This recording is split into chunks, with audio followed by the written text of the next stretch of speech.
Okay, let's consider two-dimensional data. So we have two dimension x1 and x2.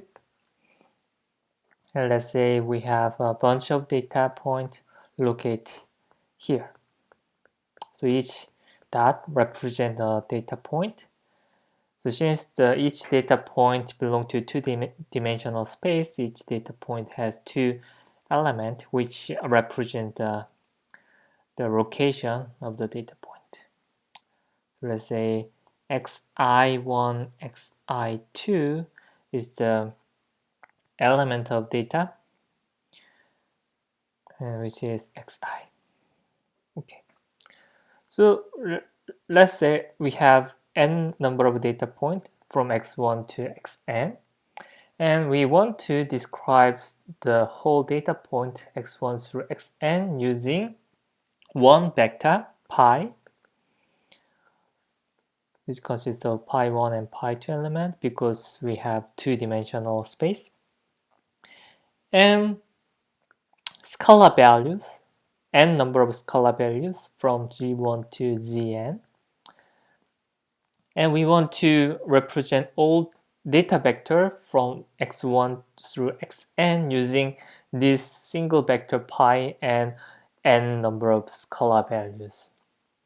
So we want to describe xi using zi times pi. Okay. Let's consider a very simple example. Pi is 1, 0 vector. When pi is 1, 0 vector, and we want to describe each xi using zi pi, which means we want to minimize sum of I1's n xi minus zi pi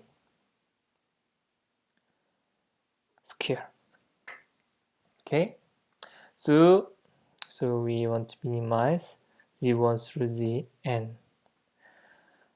So for each data point xi, we want to find zi that minimizes xi minus zi pi square. Of course, this is a vector. This is not simply square, norm square. So what is norm square? x1 square plus x2 square, element y square, and so on. Okay, so what is zi that minimize xi minus zi pi norm square? How can we compute?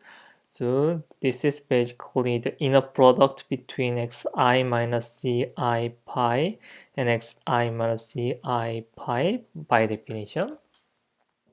And this is convex function.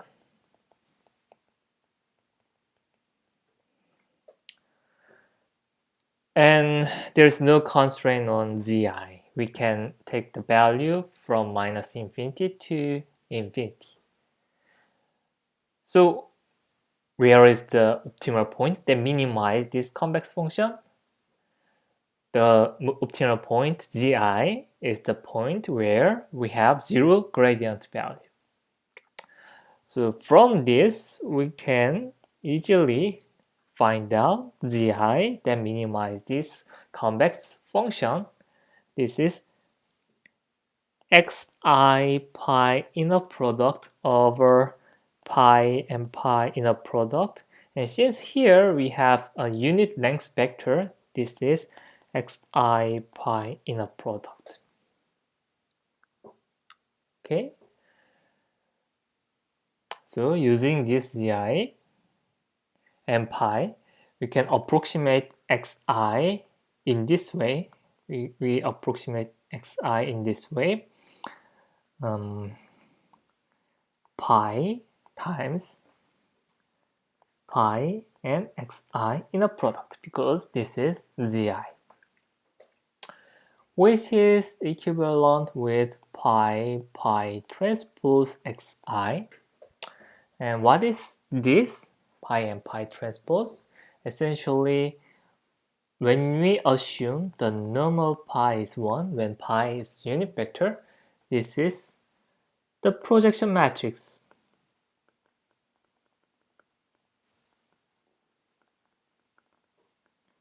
Onto the line goes through pi. Okay, so when pi is 1, 0 unit vector, then for this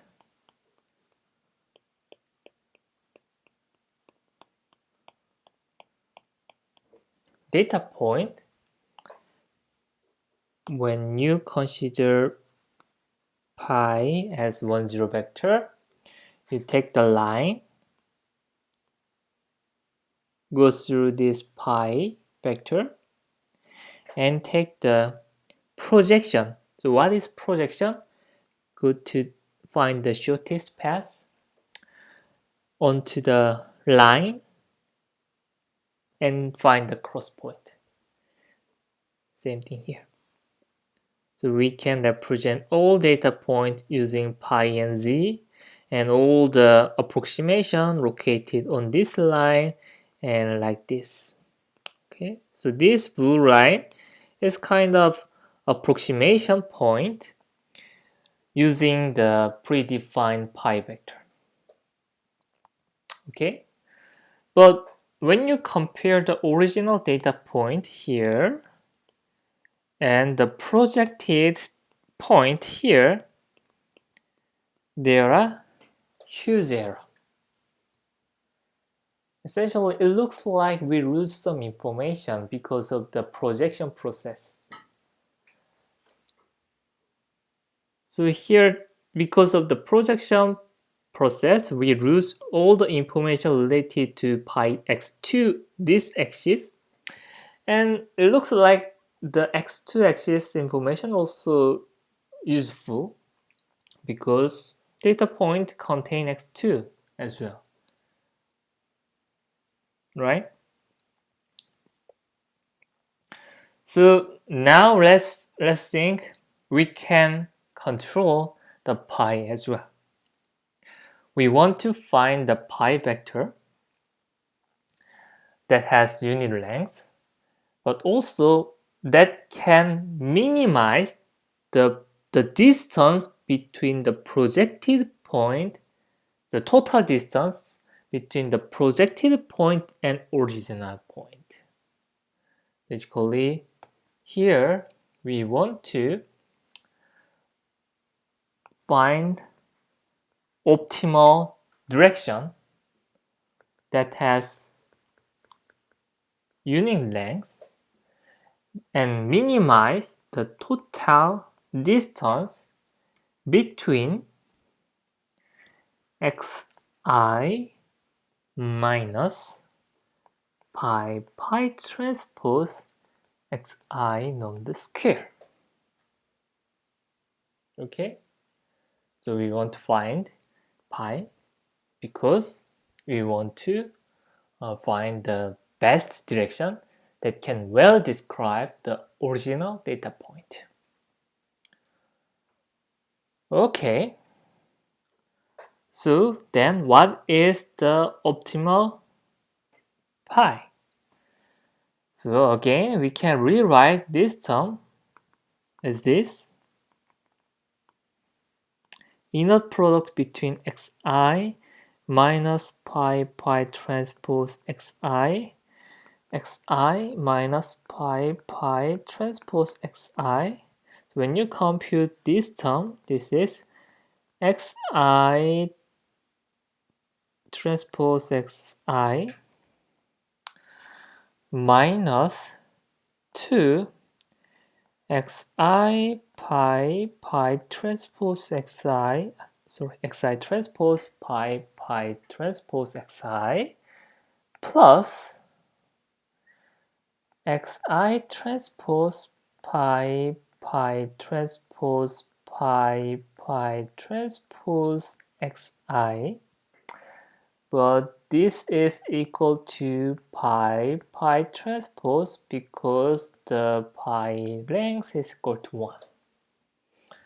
So this is equal to xi transpose xi minus xi transpose pi transpose xi.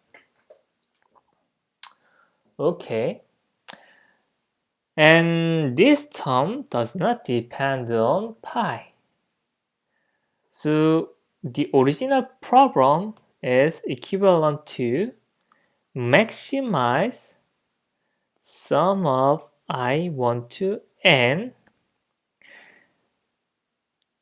xi transpose pi transpose xi among pi having union length. Okay?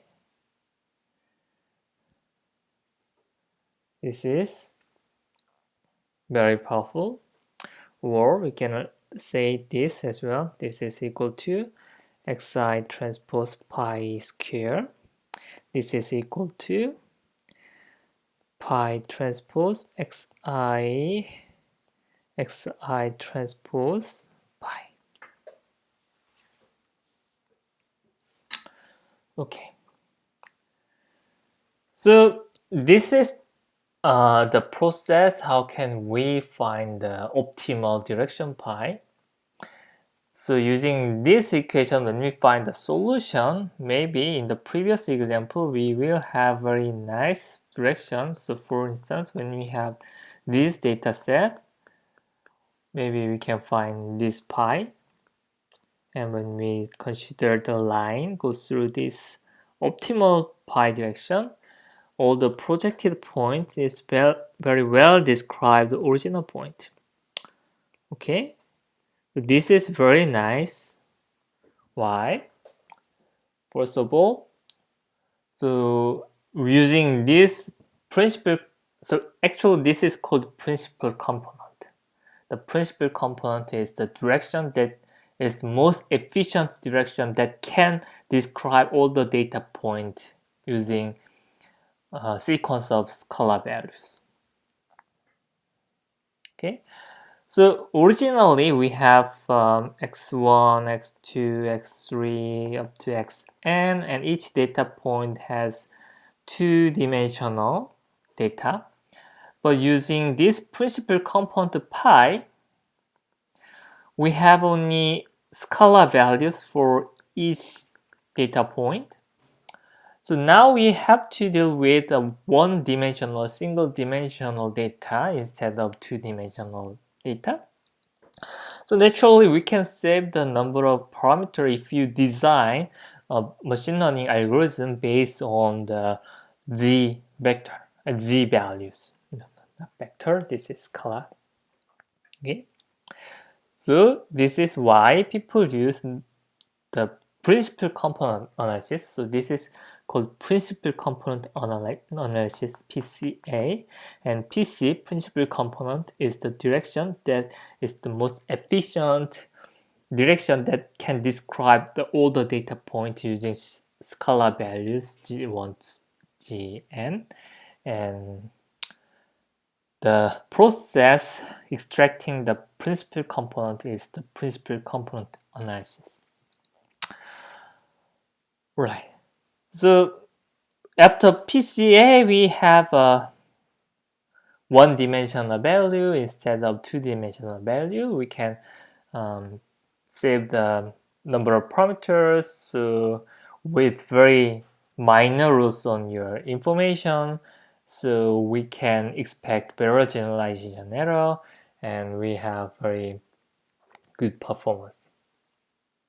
Okay.